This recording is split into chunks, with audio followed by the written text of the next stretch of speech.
It's that time again for the assault on your ears we call Lower Dorks, a Star Trek Lower Decks podcast.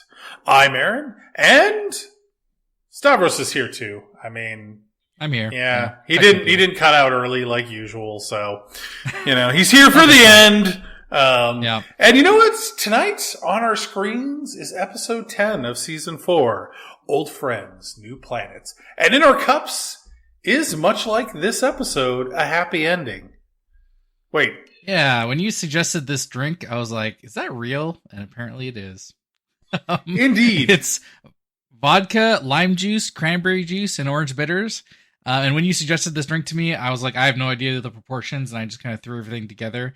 But you know what? I was pleasantly surprised by this drink. Usually cranberry juice is a little kind of too bitter for me. I'm not really that big of a fan, but something about how it's mixed in with the vodka and lime juice is like the big components of the drink. All goes together really well. Whenever you're mixing drinks, you can never go wrong if you take the prime mixer and the prime alcohol and you dump them in 50-50 proportions, and then you do a dash of bitters or whatever else is in there, lime or lemon or whatever else, or syrups or whatever you're throwing in there. Usually it'll work out in your favor. Yeah. I happened to have some orange bitters. I think from when we did Get Decked, the last time we did a Get Decked episode. Oh God, don't remind me. I just happened to have some on hand, and it's just something about it is just really good. Like I said, I'm not a huge fan of cranberry juice in general, but this works together really well. It goes right with the awesomeness that is this episode. Cranberry juice is always one of those challenges because it's one of those things that like a lot of cranberry juices, they try and add a lot of sugar to like offset the tartness of it, and they just go overboard. But if you get the right one, and like even if you get a wrong one that has way too much sugar, you can then offset it with the orange bitters. In the end, it's all about getting the right mix. I think this drink is fantastic. I'm really pleased. But anyways, let's talk about the episode. What is on our screens? Yeah, so this episode is called Old Friends, New Planets. When guilty of manslaughter, Starfleet Academy watchout Nick Locarno puts together a fleet of mutinous lower deckers. Mariner does what she does best and completely foils his plans, helped just in time by Captain Freeman and Tendi's addition of a giant, worthless Orion battleship. So I have some problems here, Stavros. First off, is it really manslaughter? I mean, I don't know. It's not murder. He didn't kill Josh by accident. Well, I mean, nobody was saying it was murder. Purpose, why are you jumping to that? Stavros, I just feel like at this point he's capable of murder as it's shown in Is the it episode. more like negligent homicide, maybe? I don't know. Is that a type of manslaughter? I'm not a legal expert. I'm not sure. We'll have to get... It's somewhere between manslaughter and negligent homicide. Somewhere in there. I'm not sure about that. But then, was the Orion battleship really worthless? You're right. They do find a use for it. I feel like it was clutch. Talk more about clutch in the moment. It was a clutch battleship. Yeah. Orions like to build their ships big and, I guess, old. I don't know if the newer Orion battleships come in that size. Are we going to talk about the Orion battleship right now? Of course. I guess so. Maybe we should. Have we seen this design before? Or is this something entirely new? Think so. I don't think we've seen it before. I think it's new. Yeah. There's a bunch of new ships in this episode, and we're going to have, I can already tell right now, if we do a ships of season 4, it's going to be a disaster of a... I think you mean when. This is happening, son. Get on board. That's going to be like a 3-parter, because there's just so many. There is. This season, especially this episode. Yeah. It's yeah. So I think the Orion battleship, and I don't think it really fits with anything we've seen before. Orion designs are kind of all over the place, though. You see a lot in this episode. Yes. There's the ship that picks up Tendi. There's the giant battleship. There's the interceptor variant that is in Nick Locarno's fleet. So there's lots of Orion designs. We're going to talk more about ships in another episode, so we can save some of it for that. But let's talk about this episode more. So interesting credit-wise, this episode, this was directed by Bob Suarez. Interestingly, he did a lot of other episodes in season 4 and tons in seasons 1 and 2, but then skipped 3 for some reason. So he's a vet when it comes to directing Lower Decks. And I just got to say, it really shows that he skipped season 3. Why is that? What happened? There's just a very different feel to season 3. That's all I'm saying. I'm not implying anything at all. Nothing at all. I'm just throwing phrases out there. I'm making statements. They don't mean anything. That sounds like you. Yeah. Yeah, I understand. The writing credit, though, is even more interesting. So this episode was written by Mae Darman, first-time writer on Lower Decks. But interestingly, she has a lot of credits in IMDb. None of the rest of them are writing credits. Famous for her previous collaborations with Jalad. I believe they worked at Tanagra, if I recall correctly. Yes, that sounds exactly right. Oh, God. But no, she has a lot of assistant to showrunner credits. So a lot of assistant to Mike McMahon in Lower Decks and Solar Opposites, and assistant to Alex Kurtzman in Discovery. So first time writing credit. She's doing something new. Well, I mean, she did obviously a quality production. I really enjoyed this episode. But you know what? I feel like once you're at that level, there's a lot of overlap and responsibilities. So it's not that surprising that once you get that writing credit. To writer. And I don't even know how like the writing credits work. Because like every time you like hear about like episodes of Star Trek, it's always like, this dude submitted a script, and then that dude rewrote it, and these guys, they penciled in some suggestions, and these 27 people all made minor alterations. And by the time you're done, you got like a Franken script that nobody's responsible for. And, you know, sometimes you get best of both worlds, and sometimes you get threshold. I'm just saying. Yeah. I want to know more about the writing process, especially for an animated show like this. It's got to be interesting.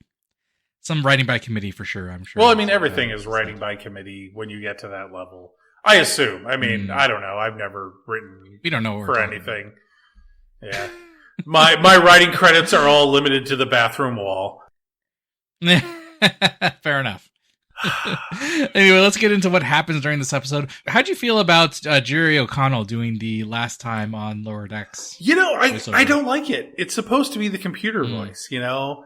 And I get that it's not Roddenberry anymore, so you don't get that iconic last time on whatever Star Trek series this was. That's a terrible voice. Right. I cannot do Roddenberry. Yeah. No. But it is noticeable, and for whatever reason, it just throws me off. Like, that's not right. That's not how it should be. And I just can't not be bothered by that for some reason. I think they've rotated through other members of the cast for this too, in other two-parters. Yeah, it always bothers me, but you know, whatever. It is what it is. Anyway, so we start off with the flashback to Starfleet Academy. Yeah. And there's a lot of fun stuff happening in this scene. We get to see Mariner as a cadet, and apparently she was a cadet 13 years ago, and so you can kind of approximate her age based on that. Yeah, so we're looking at her 30s. You know, it kind of depends on when she entered the academy. Like, a lot of people are like, "Oh yeah, had to be 18," but it's all like, didn't Wesley like first? It doesn't have to be. Yeah, he first applied to the academy when he was like 16, right?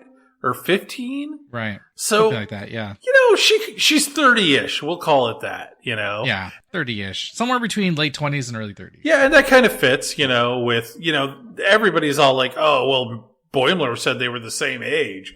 And it's all like, yeah, age is relative, you know? I talk about being the same age as people who are, you know, 4 or 5 years within range of how old I am. It's not like, you know, once you get out of like high school, it just, age stops being as relevant for such a like narrow time frame. Yeah, people who are like 10 years, 20 years older than you, at that point it means something. That's different.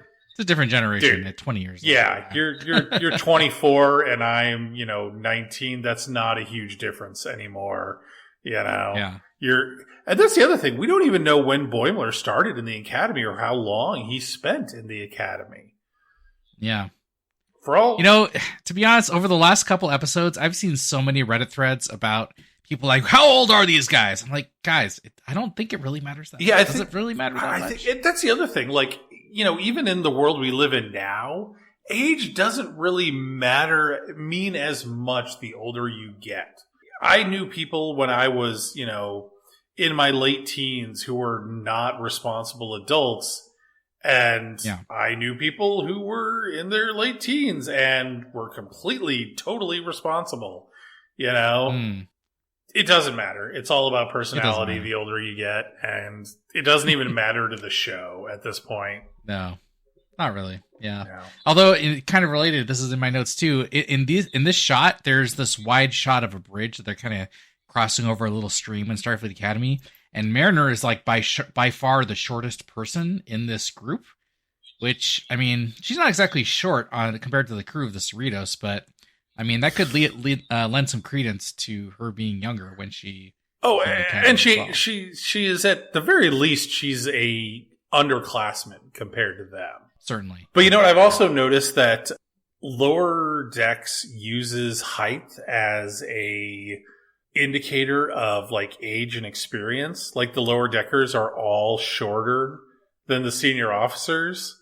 Whereas, like, that doesn't make a whole lot of sense in the real world, you know? No, that's not how it works. Yeah. Yeah, so... one of those things about an animated show. Well, you know, that's one of the nice things about an animated show. You can use a wider toolkit of visual communication that just works really well. That's true. I do love the fact that she's, at this point, even, like, fangirling over Cedo. And I love the fact that they use Nick Locarno calling her out on that as a way to show just how much of, like, he was kind of a jerk even back then.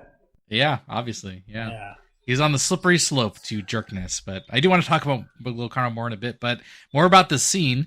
We actually get some cool cameos in this scene. We get Will Wheaton as Wesley. They get him reprise his role in there. Yeah, they get the whole crew back. It's not just Will Wheaton, right? It's oh god, who do they even have in this scene? It's Will Wheaton. It's Cedo Jaxa. Her name is Shannon Phil. Yes. Interesting thing about her, she has not done any work in like the TV scene since 1995. Yeah, and I do wonder if she's actually been acting since then, because a lot of people do that. Yeah, you know, they do television or they do movies for a little bit, and then they. You know, they switch over to stage or theater somewhere, or they go to normal life. Wasn't that the story of one of the girls who played Savick? Like, after she left that role, she became like a real estate agent? Yeah. Which, you know, I mean, if you can do what you want to do, Vulcan logic, man, apply that to real estate. And of course, you know, we're talking about the crew, though, that it's all the original characters from that episode, all their original actors. You get to see Josh, who is killed before the first duty even starts. Yeah, does he even get a word in edgewise, though? Does he say anything in this episode? A little bit. Okay. A little bit. He goes like, oh, I don't know, man. I don't know if we could do this. Oh, if you recall, in the first duty, he's like, he was nervous about it. He wasn't ready. Yep. This and that. And then Nick Locarno, played by Rubber Duck McNeil, totally badgers him into it. Are you bringing this back again? I don't know what you're talking about. It's Rubber Duck McNeil. I don't either. I believe I think we should just agree to. I had no idea who played Tom Paris until you told me it was Rubber Duck McNeil.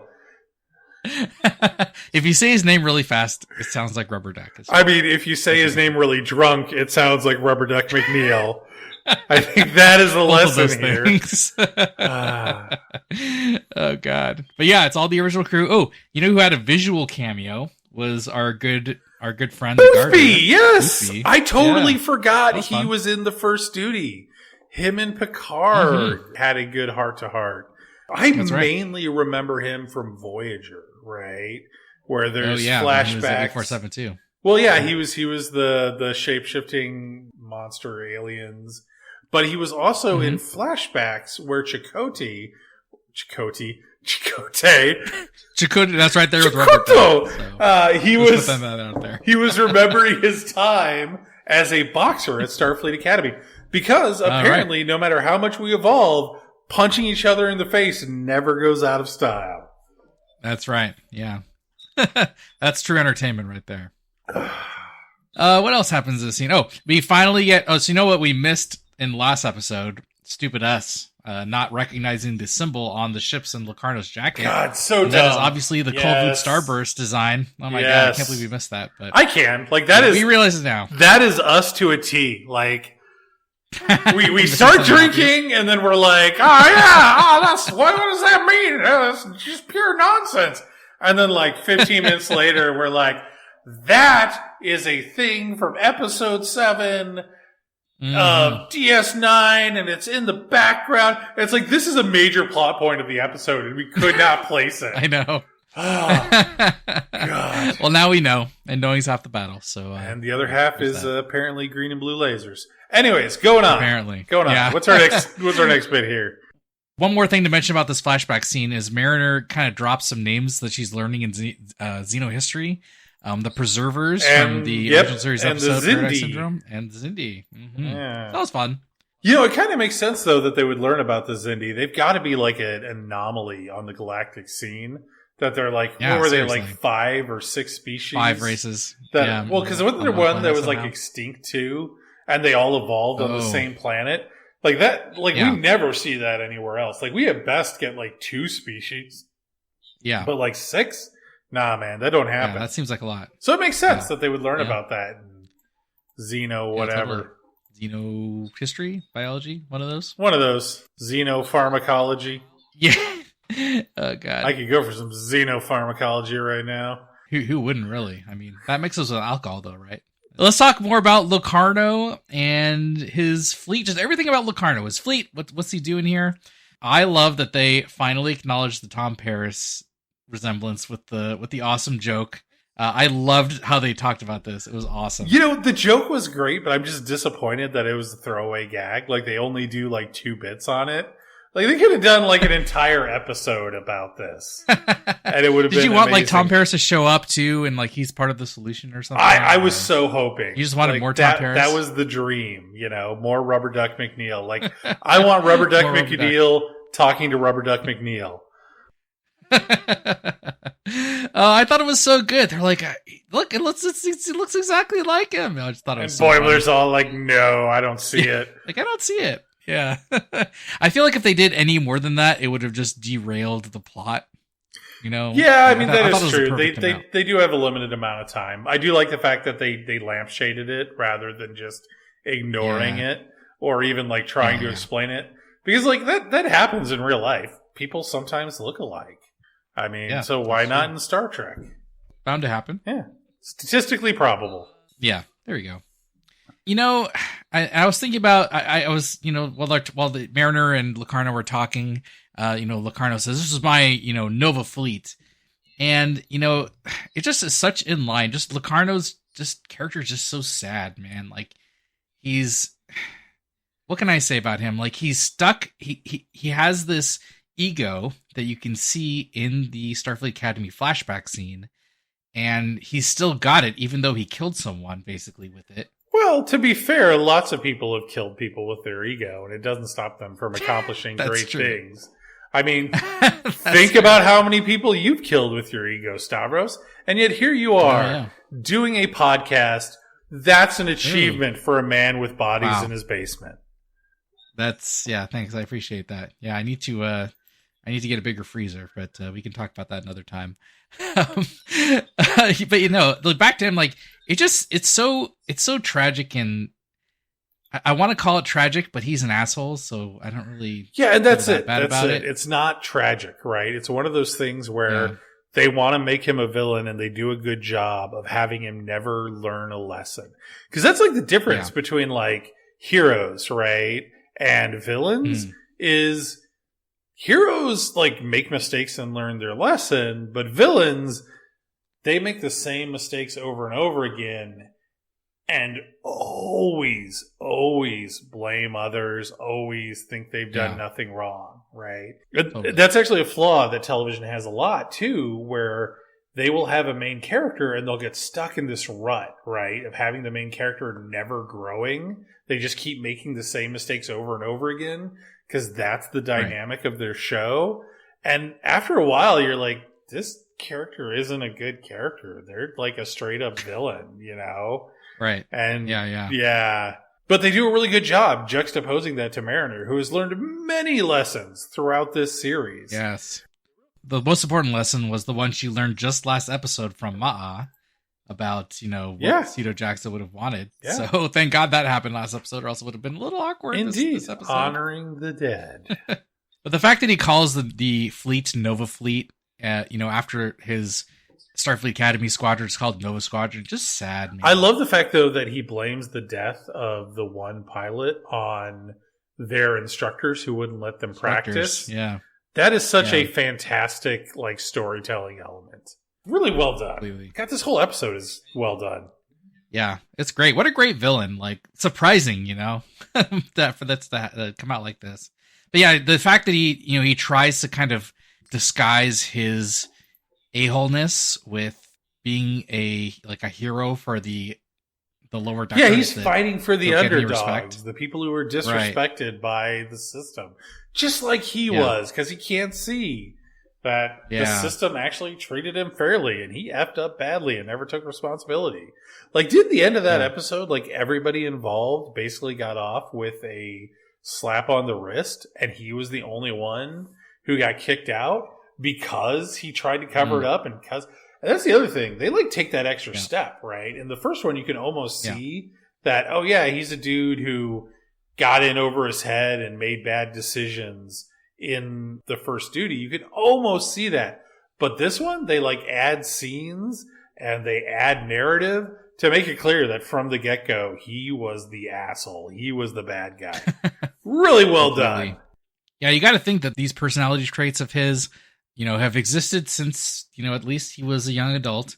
And, it just reached the breaking point in the Starfleet Academy incident. And it's just become this, it's just grown into this monster of a character trait, which includes attempted murder at the end, where he tries to shoot Mariner. Yeah, but I mean, who hasn't attempted to murder Mariner? I mean, a good point. It's a thing,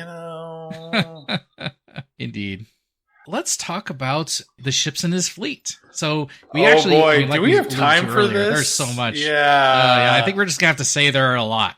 There are a lot. There are a bunch of Cardassian ships. So just unrecognizable ones all over the place. The Cardassian ones look like they're a variant on the Hideki, but they look like a new design. And honestly, I really like them. Yeah. They're pretty dang good. They are cool. And of course, you get the sideways Romulan warbird, the Ferengi ship. Oh yeah, so cool. The Klingon bird of prey. Yeah. But like most of the others, like I don't recognize.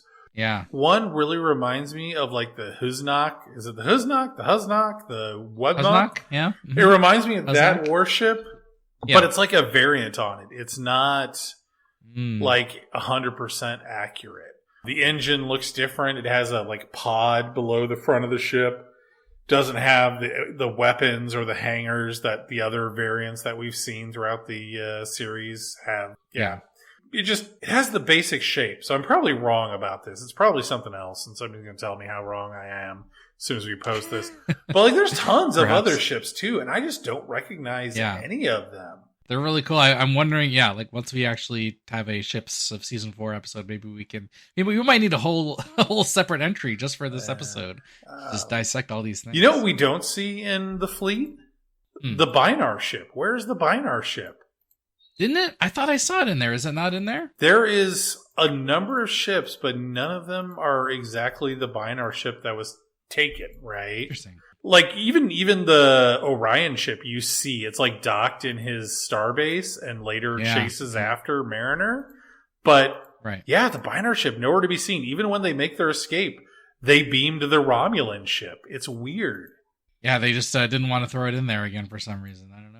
Yeah, gosh, so many cool things. We'll go into more detail in our ships episode. No Federation ships with the exception of the Steamrunner, which we'll talk about in a little bit. But I wanted to talk more. So why do you think he avoided recruiting people from Starfleet? He's got people from all these other races. Is this like a Starfleet, is a utopian, the Federation at least is a utopian organization? No, so Starfleet guys wouldn't fall for it, or he just didn't want to recruit. We've actually seen like unhappy Starfleet officers throughout the series, right? So it's not like he couldn't recruit, but I think a part of it was he wouldn't have been as successful. Like the majority of Starfleet officers are happy as a clam, whereas all of the other races he recruited from, all of the other nations he recruited from, the Ferengi are all, capitalist schemers. You come to them and say, hey, I'll give you X amount of money, or you can get X amount of money by betraying your captain. It's well within their wheelhouse to totally do that. The Vulcans are 100%. They're all about scheming. Hey, you know, Right. I'm going to give you the opportunity to scheme unhindered. Of course they're going to go for it, you know? Everyone. The only one that I don't get is the Binars. Actually, no, I do get the Binars, and I don't like the message that sends. But that's a whole other issue. We'll talk about that when we talk about the Binars. Are we going to talk about the Binars, or do we need to do that now? I think we should. Yeah, they're Trinars, are they not? Yeah, that's the thing. That's how they're different. Right?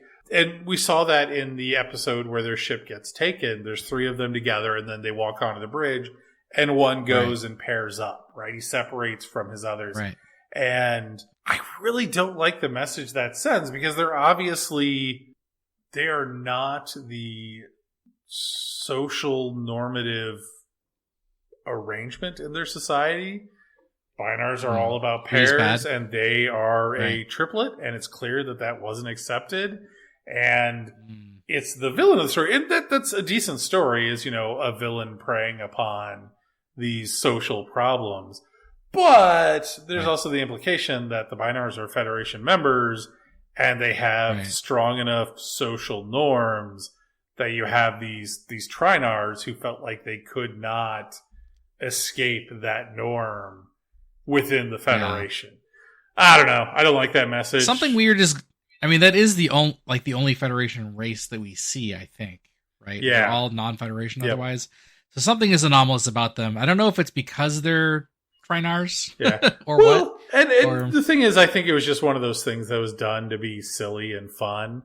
But there is an unintended implications of that message. Yeah. And I don't know if I really like that. But you know what? Yeah. I can look past it. It was a fun episode. Yeah. It was a silly thing, and I can let that go. You know, I'm thinking Locarno just didn't want to recruit from the Federation. I mean, you can tell when they talk about his his ship being all stark and white and stuff. You know, he even makes a comment like, yeah, we're not going to find any wood paneling or carpeting here. Yes. Like he does not like the Starfleet Federation motif, and so he's reluctant to recruit from them. Well, I think that's the whole thing, though, is I think it's probably a little bit, he doesn't like the Federation. He's unhappy with the way it works. But remember, last episode, that was the whole plot. He was trying to recruit people that were equally disenfranchised. Like the outcasts. And that was the problem, I think, that he was having, was he was struggling to find those obvious outcasts within the Federation. Yeah. Meet up with Thomas Riker. That she should have recruited that guy first. Are we sure, though, that he's an outcast? We don't know. I felt like at the end of his last episode in DS9, he had come around to the Federation way of thinking. Yeah. I guess we won't know until Thomas Riker makes a guest appearance on the God, I hope that happens. That would be amazing. That would be awesome. What about the Trinar shield around the solar system? I mean, that must be like a humongous shield with a humongous energy consumption. Yeah, it doesn't make a whole lot of sense. Oh my gosh. And to think it recovers pretty quickly. I mean, I guess on the grand scheme of things, even if you crash a big ship into it and you make a hole, it's going to recover, because in the grand scheme of things, a battleship crashing into your shield is nothing. Yeah, the entire shield, a battleship-sized hole is nothing compared to the scale of shield. You just be like, okay, I'm going to move 0.00000% to cover this hole, and you'd have no appreciable loss of shield strength across the rest of your shield. Yeah, crazy shield. Yeah. Is this tech just lying around? Who the Trinars have it? So Mariner actually makes a reference to that. I think it was Mariner. It's a Trinar shield, and there are 3 Binars, so hence Trinars. So it sounds like they're the ones who made it happen. Okay, just these Trinars. Assuming they're the only Trinar out there. We don't know anything about these Trinars. Well, I mean, yeah. Maybe there are more out there. Well, or it's Binar technology, and they just were like, hey, this normally wouldn't be something anyone would try to use because, it's not really effective if just throwing something at it breaks it, Yeah. I mean, there's asteroids out there. You could grab an asteroid and throw it at this thing then apparently and fly through it, or freaking eject a warp core and have that blow up and fly through it. It doesn't seem like it's that effective. You think the energy of a warp core blowing up would be more than the battleship crashing into it? Well, maybe the warp core was maybe the battleship couldn't have had an active warp core because, I mean, it wasn't functional. There's no way you just leave a matter-antimatter reactor on in some derelict ship. That is like a recipe for disaster. I think you're right. Yes. Anyway, so that's enough about Locarno and his fleet. Anything else we're missing that you want to talk about? With regards to Locarno, God, we're just really going into this, aren't we? Yeah, I think so. So when they're walking through his starbase, right? Because he has a starbase. Mm-hmm. Like, where did the starbase come from? Yeah. However, this is something that got me. The interiors really reminded me of the interiors from Dead Stop from Enterprise. That's the one where they find the automated repair yard. The station, right. Yeah. Mm-hmm. So, I mean, it's not the same because the interiors here, they are round as opposed to, I think it was, what were they, octagonal in Dead Stop. But like, the display screens look similar. It has that same glowing white vibe. Like, there's wall paneling that looks so similar. It just, God, it seems like it's the same tech. And I'm probably wrong, but that is my take on it, and that is what I'm going with. You know, I can see it, but I think there's this psychological phenomenon. I think it's perception bias. Like, once we rewatched the episode, Dead Stop, you're just seeing it everywhere now, man. This is not the first time you've been like, something has reminded you of Dead Stop. So I call bullshit. I call bullshit. That is not the case. Everything is a reference to full stop. Dead Stop. Full stop. Dead stop. Reference all the way. Those are the same. Exactly. Yeah. Okay, we'll go with that. All right. Anything else about Locarno, or should we move on to Mariner's Escape? Oh boy, Mariner's Escape. Such a great scene. Yes. Yeah, so what's the deal? First off, I mean, so Mariner's Escape revolves around the Genesis device because those exist for some reason. So apparently Ferengi just make these, and those exist just like for random some reason? Yeah, what the heck? They just make these, it's only a plot point in like 3 of the movies, of course, for some reason. So they've like ripped off the Genesis, it's one of those things that once the tech exists, I mean, this is what, like 100 years after the Genesis device was developed? Yeah. I mean, eventually somebody else is going to recreate it. I mean, the data is there. Why the fuck not? I guess so. I guess it's enough to just to steal those. That's crazy. Yeah. I like how Mariner calls her the first officer GD for Genesis device. I thought that was amazing. Oh, and apparently seats have seatbelts on the bridge. Well, I mean, did they introduce seatbelts in, was it First Contact or Insurrection? No. It was... What was it from? It was from Nemesis, right? After, because the Enterprise is all effed up, and they're like, oh, here's your new command chair, and like the seatbelts fold down, and yeah, I mean... Don't you remember the good old days of the original series movies where you just like, squeeze some little like chair attachments to your thighs, and that was enough to keep you in your seat somehow? Well, I mean... That seemed reasonable. I mean, have you tried? Thigh grabbers? Thigh grabbers are fantastic. I have not. I have not. But speaking of the ship that GD is buckled into, Steamrunner class, and I know you may or may not be a fan of the Steamrunner. I love the Steamrunner class ever since it showed up in First Contact. I always thought it was awesome. Just so cool. I think, in soft canon, they're referred to as torpedo boats, but I think every time they've showed up in, First Contact, DS9, and Voyager, all they do is get blown up, basically. They're just fodder. But I've always loved the design. I've never liked them, and I'm sorry to whoever designed this. They're crazy. It looks like somebody opened up their kit bash box and started gluing things together without any thought. And said, oh yeah, we got a ship here. Let's, fly away ship. I don't like it. It always looks so ugly to me, and nothing worked together on it. And it is definitely the lowest tier of the First Contact ships for me. I don't know, man. So in case you're wondering, you've just offended Alex Jaeger from ILM, who designed this ship for First Contact. Well, what else did he design? The Akira he also did. Well, so there you go. 50-50. He had one good ship, one bad ship. And all the First Contact ships. He did Akira, Steamrunner, Saber, and Norway. Well, there you go. It was one bad ship. I just not everybody hits them out of the park with every swing. I don't know. I completely disagree. I love how this ship looks, especially in the lower deck style. This ship looks great. There, you can tell that there have been a couple different little variants of the Steamrunner. The big one that stood out to me between like the original when it showed up in First Contact and later versions, especially this one that shows up in lower decks, is there's a bit of the blue warp nacelle, the glow that shows up on the top side of the nacelles. It just looks great in this episode.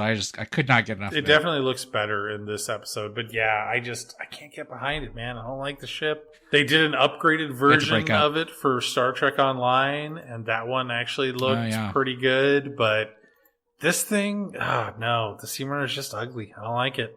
You're crazy. I don't think we can be friends anymore again after this. Were we friends to begin with? I don't recall agreeing to this. I mean, I thought so. Oh. The name of this ship was the USS Passaro, Passaro, which, in case you're wondering, translates to small bird in Portuguese. So I do not speak Portuguese, so I did not know that. Yeah, now you know. I was kind of wondering why this ship, they just had it when they kind of made a point of no other Starfleet crews being subjected to the Nick Locarno theft. There's no Starfleet crew on here. Yeah, so I think it's just... So they must have stolen it? Yeah, that's what I'm assuming. It was like a mothballed ship that he grabbed. Maybe this was like his first ship, right, that he stole. And that's how he found his mystery space station that he then used to build his new ship and start his fleet. Right. That's my story, and I'm sticking to it. Yeah. I think they do basically imply it's old in the episodes. So. Yes. It's an old stolen ship, I guess. But it's not too old that Captain Freeman's command codes don't work on it, though. Well, how old would it have to be? I mean, we don't know where, like, Captain Freeman's... how long has Captain Freeman's command codes been in service? You don't know. Yeah. Although I do want to talk about the fact that all it took was her mom's command codes, and it just activated for her. Like...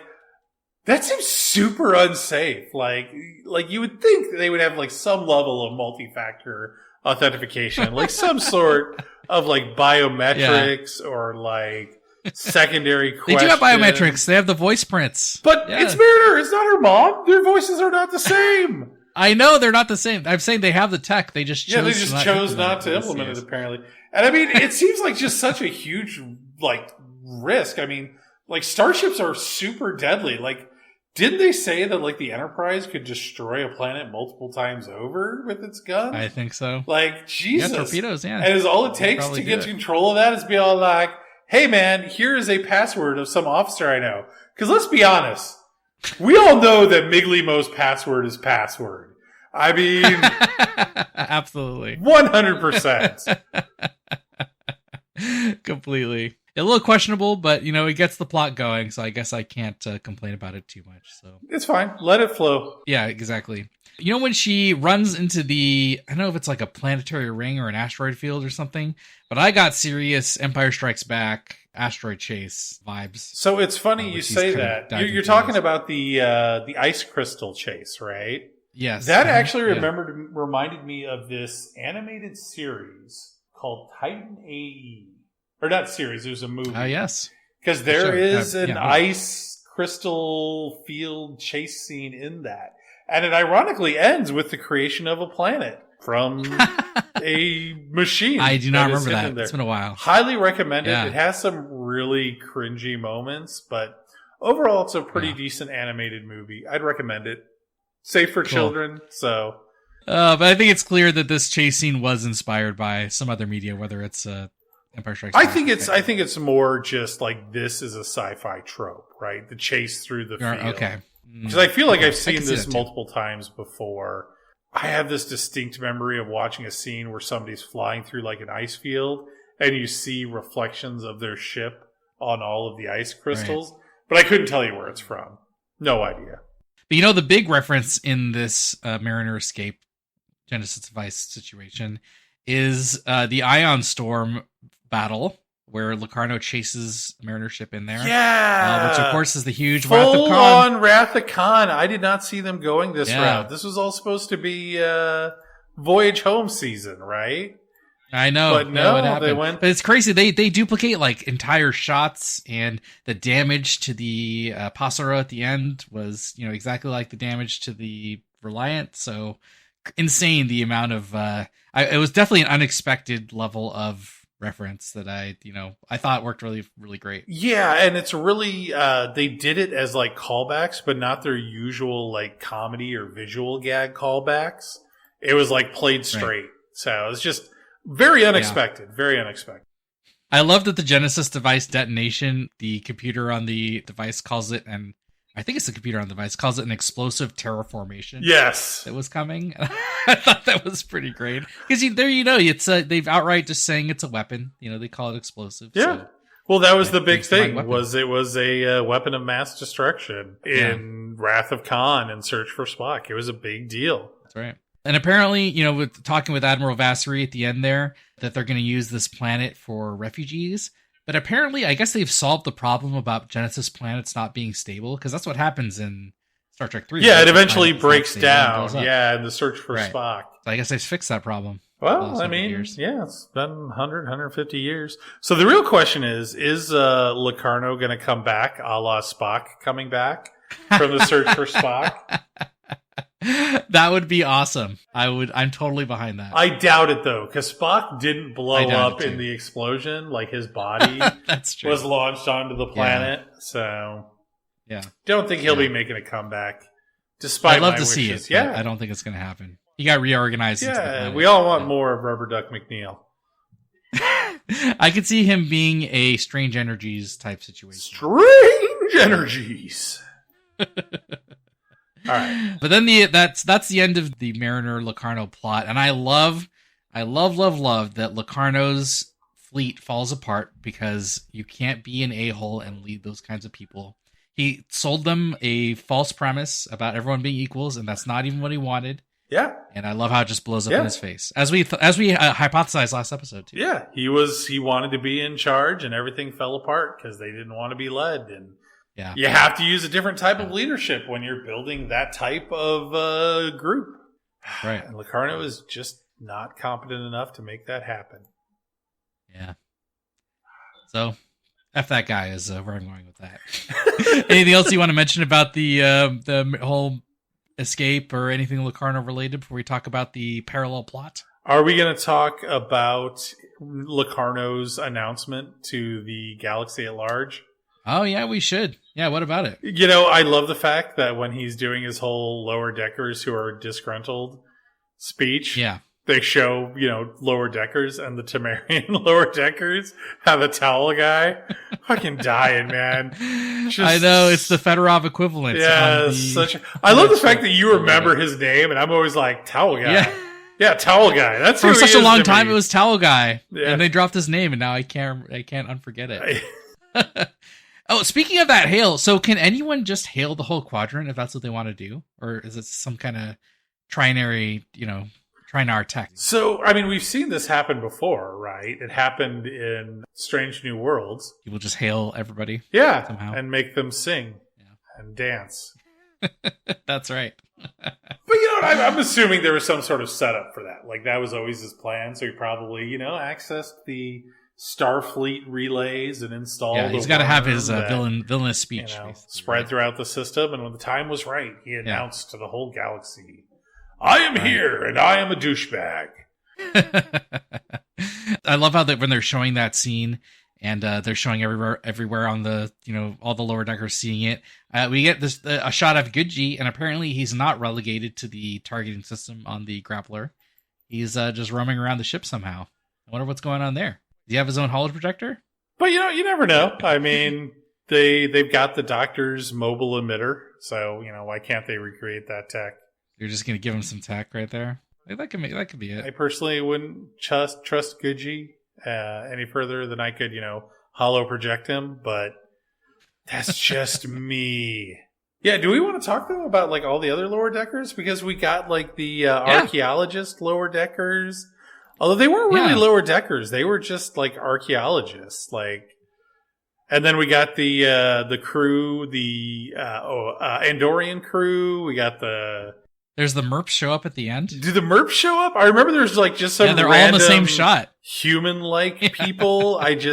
They show up right at the end in one of those shots at the end there. I still feel like you're messing with me though. I do not remember.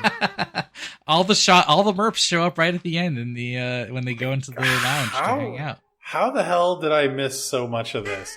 Oh no, you're talking about at the end the merps show up on the Cerritos. Yeah. No, yes. Yeah, okay. I thought we were back on to the whole, montage. I'm just getting sidetracked. Factors. Yeah, you were really derailing us. That is my job, not yours. Stay in your lane. Everything's falling apart. I know. Anyway, I interrupted something by saying there's lots of merps. So yeah, I mean, you're kind of obsessed with merps. Anyway, anything else about stuff before we go on to what's going on with Tendi and the Orions? I mean, okay, yeah, let's do that. Let's talk about Tendi and the Orions. So, of course, Captain Freeman, while this is all happening, she's been ordered not to interfere because, Starfleet has their rules about not initiating conflict.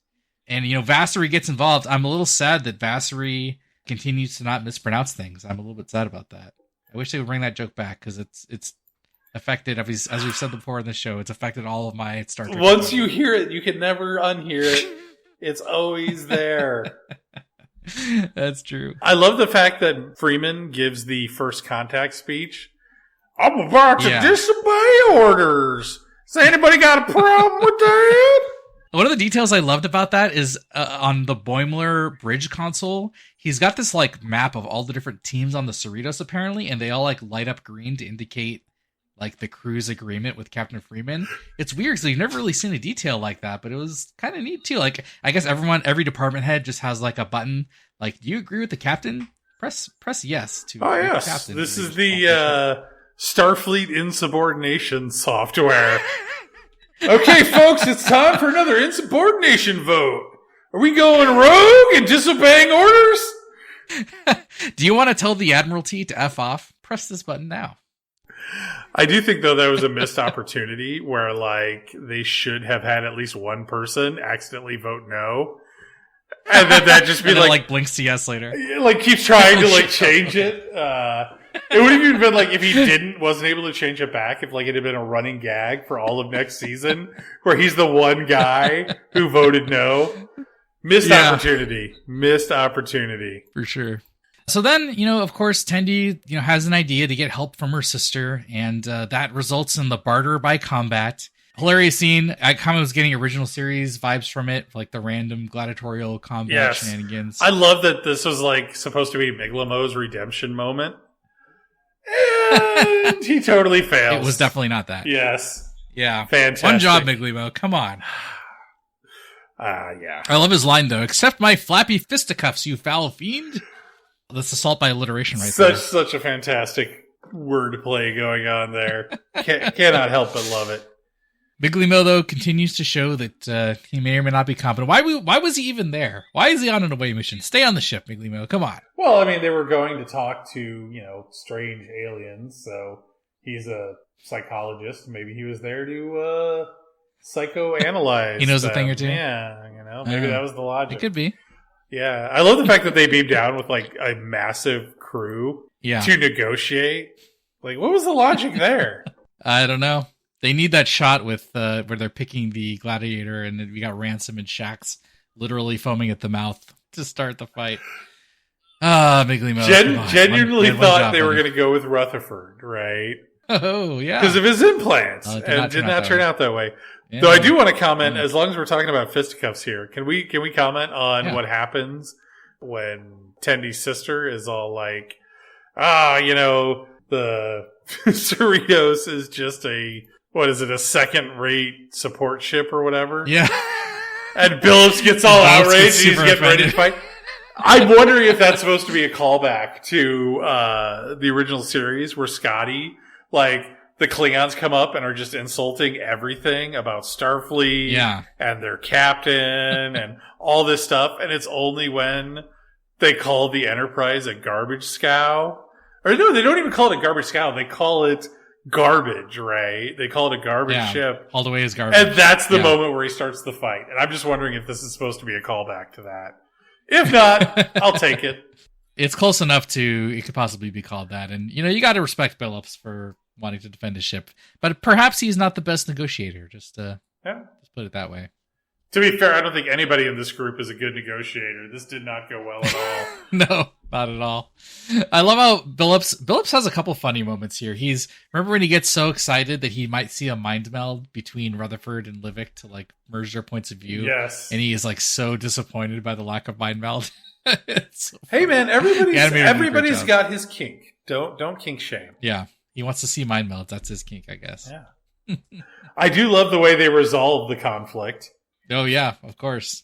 By doing the little Twain negotiation. Twain negotiation. Oh, such a great callback.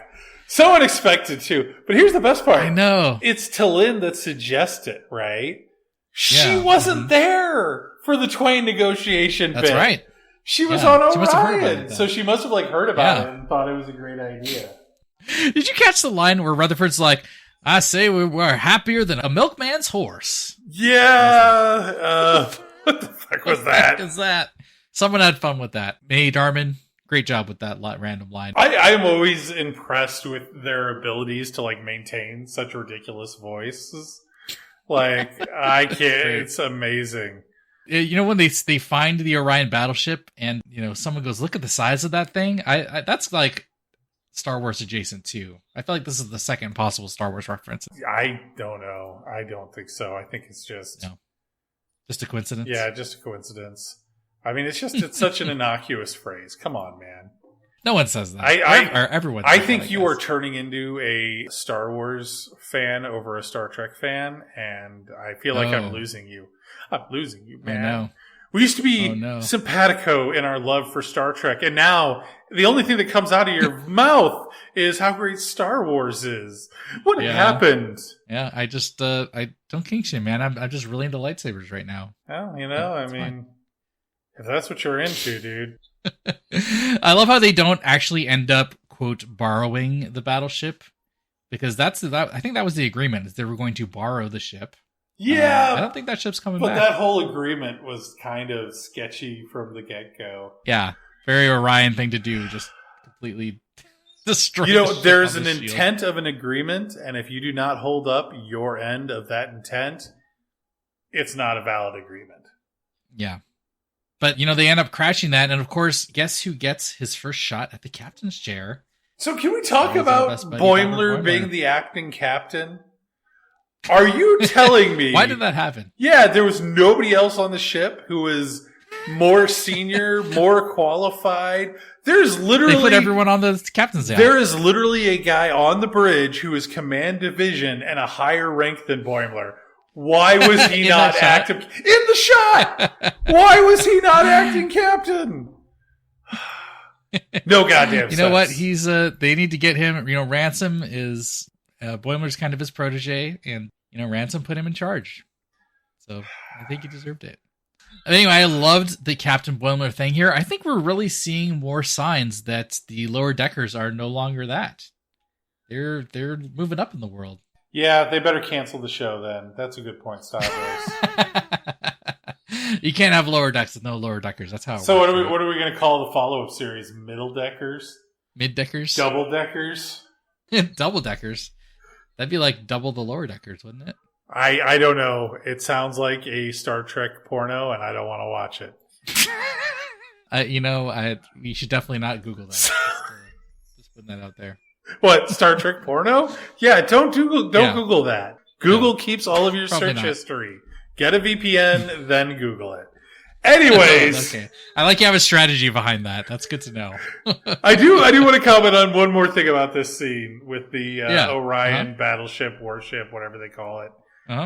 I love the fact that the Cerritos being a support ship comes into play because it tows the ship to the site where they need it and then, you know, flings it at the shield.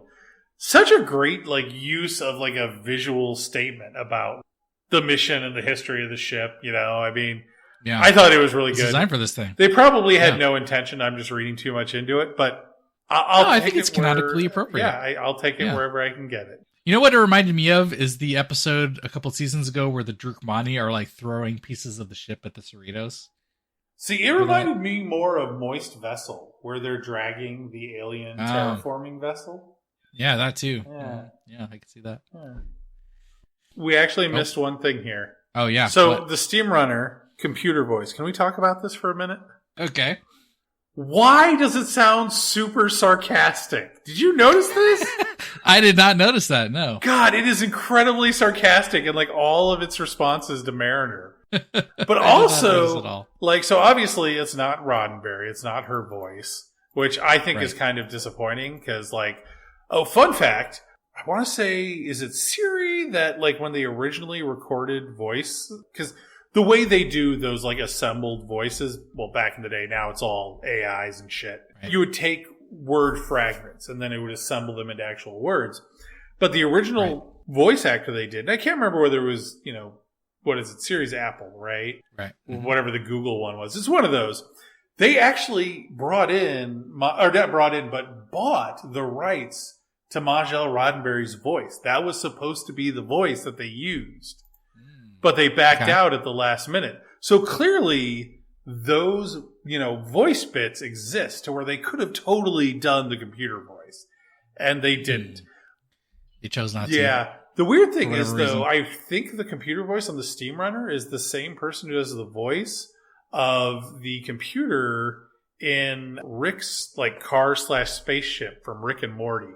Like, I didn't notice that. I swear it's the same voice. I'm probably wrong, but like, and that adds to the whole sarcastic bit too, because like that Rick's spaceship in that show is super sarcastic, and I don't know if maybe that's like the only way I can hear it now. Yeah, that's it. But I just it sounded sarcastic. It could be just because you've seen it first in Rick and Morty. You just want to. Your brain's like, this is a sarcastic voice now, and that's just all you hear. That's all I can hear. Oh yeah. Let's move on to the very end, the Tendi cliffhanger. I am so sad right now, Aaron. This is like the saddest I've ever been. This is like the awesomest episode and the crappiest episode because Tenderford is going to become long distance. I'm really upset. Stavros, I know about your life. This should not be the saddest you've ever been. That's all I'm saying. Wow. Okay. I feel like you either know me too well or not well enough. Did you catch the vessel that came to pick her up? The Orion one? Yeah, it's an Orion vessel from the animated series. Oh, is that where that's from? Yes! I know I'd seen it before. I couldn't place it. Yeah. I thought it was an Orion design. No, because we even talked about that previously, right? Where in the episode where the Orion vessel... No, it wasn't even that episode. It was like in one of the trailers. We saw that Orion vessel. And I placed it as thinking it looked Orion. But I was kind of like, I wish it was more like the TAS Orion. And lo and behold, here we get the TAS Orion vessel. And I love the fact that like the Orions are this like conglomerate of pirates. And at this point, we've seen like 5 different vessels that they use. I think that's a really great like storytelling, like visually telling the story of the Orions without having somebody say it. It was good. Yeah. We get a lot of different Orion stuff. Especially, apparently, they have just lots of gladiatorial arenas just ready to be used for any kind of your aggressive bargaining that you want to do. Anyway, I'm still sad. That look from Rutherford, they try to cheer him up. Rutherford, they say, we're going to go work on the warp manifold. And he's like, yeah. And then as they're walking towards the camera and get out of focus, he's super sad. It's just stake right in the heart, man. Yeah. Those animators doing exactly how to manipulate my emotions. So I'm holding out hope for Tenderford. I'm a diehard. I want them to come back. I have actually found a trick to not letting these shows affect my emotions. And I think like become a robot. You might be able to take something from this. Whenever I'm watching a TV show and something bad happens to one of the characters, I just think, well, that's not a real person. This is a made-up as a scenario. None of this is real. And immediately, I don't feel bad at all. It's crazy how that works. You're confirmed that you're a robot. You're a robot. I confirm that I'm a logical, thinking human being, Stavros. Get on board for this. Anyway, so Tendi's gone, and with T'Lyn ghosting her captain, are we back to the Warp Core 4, except there's no Tendi? No. Tendi's going to be back. So I suspect that message to Freeman where they're like, oh, so about your lieutenant, that was totally them recruiting Tendi for some Starfleet mission. So she'll do her thing on Orion for an episode or two, and it'll be like freaking Boimler on the Titan. She'll be back next season. Right. No need to cry. Yeah, Dry your eyes, little buddy. Dry your eyes. I'm really sad. The one cool thing about Tendi getting assigned to the Orion ship is when she beams in and there's this close-up of her with the starfield in the background. And she's like, let's do this. God. And she walks past the camera. That is such a cool scene. And I think the thing I liked best about it is not the thing you liked. I don't think we have ever seen this shot. Somebody looking out a window and then having them like at a ship and then having the ship that person is on warp away from whatever they're looking at. Interesting. I thought we've seen that. Is it because the Cerritos, where the bunk corridor, I think has shown that before, and I'm not sure. Well, we've seen us warping away, right? Looking out the back window as they warp away. Right. But I don't think we've ever seen them warping away from something, right? Like in this case, it's a ship, but I don't think we've ever seen a planet or another ship or a starbase. And that's just such a cool scene. I really want to see that in live action at some point. Yeah. That would be cool. Yeah. Yeah, the thing I was going to point out is when, it transitions. So she walks past the camera and the star streaks are going, and then it transitions to the ending credits from that. It's kind of a simple thing, but it still looked really awesome. I think we're used to having just the static starfield in the background, but having the star streaks going with the transition straight from the sun the Windows really screensaver. Awesome. I know what you're talking about. Exactly. You got it. Are we missing any other random details about the show? I feel like we've covered. Are you kidding me? We're missing tons of random details, and all the ships mostly. As soon as we stop recording, we're gonna be like, we forgot to talk about this. It's gonna be like freaking Teach Me to Dance, Beverly Crusher, all over again. I know that's gonna happen for sure. 100%. Here we are at the end of season 4. How'd you feel about this season compared, overall as a single unit? How did it compare to the other seasons of Lower Dorks? One of the things that I've seen a lot of this season getting criticism before is that it has moved back to more episodic episodes. Whereas, in season 3, they felt like it had been moved more towards arc-based episodes, which I don't know if I agree with that, right? It's definitely slightly more episodic, but I think they had more character arcs this season than they did in previous ones. And honestly, just like the format of this season was really good. Like the writing was really good. The visuals were really good. I mean, this is definitely like an A++ season for me. This may even be better than season 3, I think. I think this may be an upswing. There's nothing wrong with episodic seasons, to be honest. I'm fine with that, as long as the characters get some growth. And they do get promoted. You can see them, getting used to their new positions. And we do have the kind of the 2 episodes related to one another or each other right at the end there. So there's a lot of stuff to love in this season. I think part of me wants, a bigger arc perhaps, but nothing's wrong with the episodic approach. I think it's fine. Yep. I do kind of wonder. This was very much a Mariner-centric meta arc this season. Yeah. And I feel like we've already done this multiple times.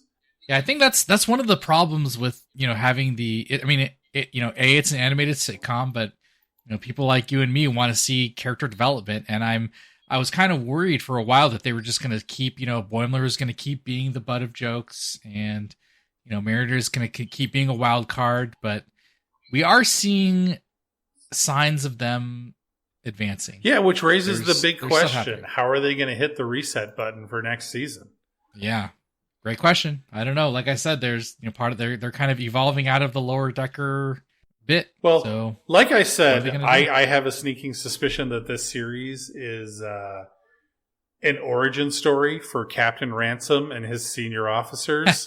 So okay. It could be it. It could be it.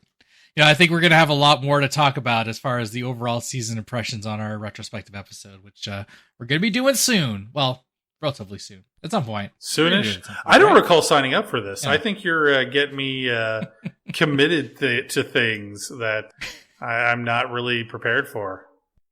Yeah, well, good news. You have time to prepare for it because we're going to take a little break after finishing this. Because you know what? Doing 10 or I guess 9 weeks of back-to-back podcasting episodes That's a lot of work, man. We're going to take a little bit of time off, and then we're going to do a retrospective episode, perhaps some other things too. You know what else that is? That is a lot of booze. It is a lot of booze. So my bank account is, a little drained here. So while I recharge, you can catch us. Oh, not next week. Sometime in the future. And in the meantime, you can find us on X at Lower Dorks. Or if you're feeling disgruntled, you can look up a bitter old podcaster and join his crusade to get back at the people who didn't really wrong him, but he feels that way because he has no sense of introspection or self-awareness. Or morality. You know what, Stavros? I'm glad you said that because I think we've been needing to talk about your behavior.